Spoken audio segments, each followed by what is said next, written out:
जंतर मंतर जा रहा है, अब आज युद्ध करेंगे। भाई लाइफ रे सबुठ बेसी कष्ट केतेबेले लागे जानचो जेतेबेले आमे गोटे हॉस्टल छाड़ी की जाओ। हाँ भाई आज आमे गोटे हॉस्टल आ गोटे हॉस्टल को शिफ्ट होउछु। जिनस पत्र सब रेडी हो जाईची, एबे खाली टेकी नबार अछि।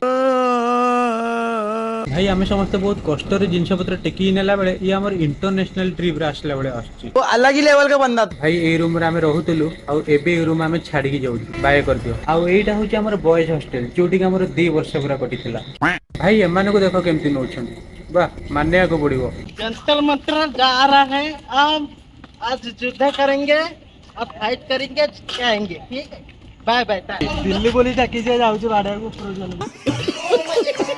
ये होची हमर नवा हॉस्टल, गर्ल्स हॉस्टल। एटा जेते जल्दी होबो सेते जल्दी एटा हटेबार अछि बिकॉज़ गर्ल्स माने आ एठी नाहांती। ये होची पूरा हॉस्टल बहुत क्लीन अछि आ बाहर गोटे एक सुंदर बालकनी। ए गच्छ गोरा आमे सब लगेछु। एटा होची हमर रूम। एमान सब बसी की फ्री फायर खेलबा स्टार्ट करले। एठी सब जिंस पत्र एपट सेपट हेकी पड़ीची आ छात उपरु आसिले एमती गोटे सुंदर व्यू सहित विश्वास कॉलेज भी देखिबा को पाइबे। भाई ए हैंडसम पिलाटा को देखुचंती, याको मु सबुठ बेसी थैंक यू कहबी बिकॉज़ ये लोकल पिला हे की भी जिंस पत्र शिफ्ट करिबार ये बहुत हेल्प करिची।